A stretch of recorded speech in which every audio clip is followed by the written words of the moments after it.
বিশ্বের সবচেয়ে বড় অর্থনৈতিক শক্তি হিসেবে পরিচিত যুক্তরাষ্ট্র দেউলিয়া হয়ে পড়তে পারে, এমনই চাঞ্চল্যকর দাবি করেছেন টেসলা এবং স্পেসএক্সের সিইও এলন মাস্ক। তার এই মন্তব্য প্রেসিডেন্ট ডোনাল্ড ট্রাম্পের প্রশাসনে দেখা দিয়েছে উদ্বেগ, কারণ মাস্ক বর্তমানে ট্রাম্পের মন্ত্রিসভার একজন গুরুত্বপূর্ণ সদস্য হিসেবে দায়িত্ব পালন করছেন। সম্প্রতি এলন মাস্ককে আমেরিকার সরকারি দক্ষতা বিভাগের প্রধান হিসেবে নিয়োগ দেওয়া হয়েছে। এই বিভাগের প্রধান হিসেবে মাস্কের মূল দায়িত্ব হল অপ্রয়োজনীয় সরকারি খরচে কাটছাঁট করা। তার নেতৃত্বে ইতিমধ্যেই পরিকাঠামোগত খাতে ব্যাপকভাবে খরচ কমানোর পদক্ষেপ নেওয়া হয়েছে।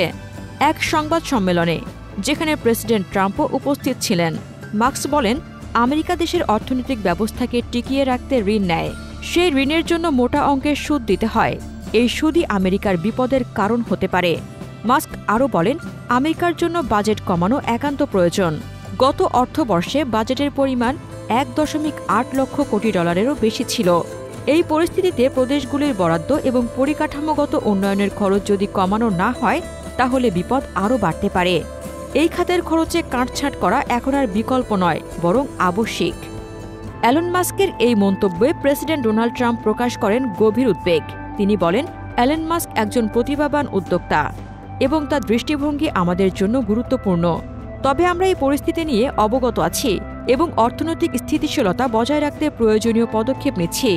ট্রাম্প আরও জানান, প্রশাসন ঋণ নিয়ন্ত্রণ এবং বাজেট ঘাটতি কমানোর জন্য ইতিমধ্যেই বিভিন্ন পরিকল্পনা গ্রহণ করেছে। অর্থনৈতিক বিশেষজ্ঞদের মধ্যে এই বিষয়ে বিভক্তি দেখা যায়। কেউ কেউ এলন মাস্কের উদ্বেগকে যৌক্তিক বলে মনে করছেন, আবার কেউ কেউ বলছেন যুক্তরাষ্ট্রের অর্থনীতি এত সহজে দেউলিয়া হওয়ার নয়। তাদের মতে দেশটির অর্থনৈতিক কাঠামো যথেষ্ট শক্তিশালী এবং এই ধরনের মন্তব্য জনমনে অহেতুক আতঙ্ক সৃষ্টি করতে পারে।